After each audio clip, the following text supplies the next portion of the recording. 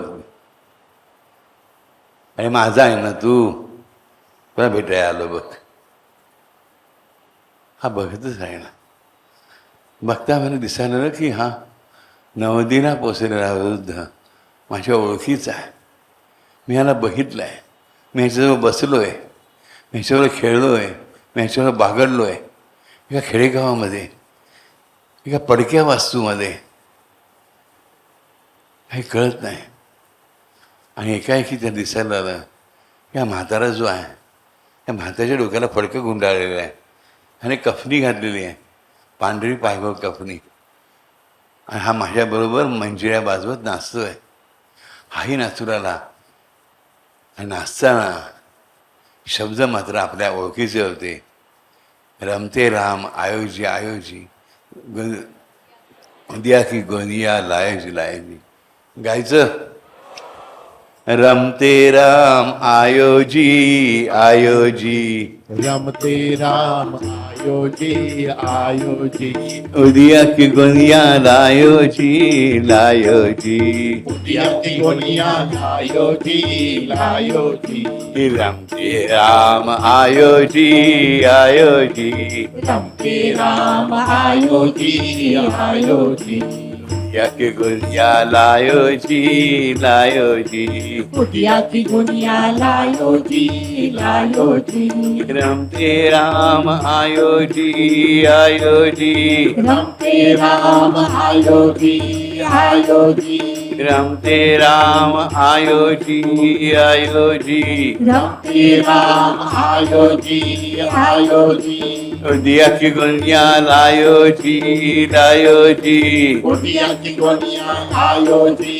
लायोजी, अरे रमते राम आयोजी, उदिया की गोंदिया लायोजी. रमते राम आयोजी, उदिया की गोनिया लायोजी, रमते राम आयोजी, उदिया की गोंदिया लायोजी, रमते राम आयोजी, उदिया की गोनिया लायोजी, रमते राम आयोजी, उदिया की गोंदिया लायोजी, रमते राम आयोजी, उदिया की गोंदिया लायोजी, रमते राम आयोजी, उदिया की गोंदिया लायोजी, रमते राम आयोजी, उदिया की गोंदिया लायोजी, रमते राम आयोजी, उदिया की गोंदिया लायोजी, रमते राम आयोजी, उदिया की गोंदिया लायोजी, रमते राम आयोजी, उदिया की गोंदिया लायोजी, रमते राम आयोजी, उदिया की गोंदिया लायोजी, रमते राम आयोजी, उदिया की गोंदिया लायोजी, रमते राम आयोजी, उदिया की गोनिया लायोजी, रमते राम आयोजी, उदिया की गोंदिया लायोजी, रमते राम आयोजी, उदिया की गोंदिया लायोजी, रमते राम आयोजी, उदिया की गोंदिया लायोजी, रमते राम आयोजी, उदिया की गोनिया लायोजी, रमते राम आयोजी, उदिया की गोनिया लायोजी, साई राम श्री राम साई राम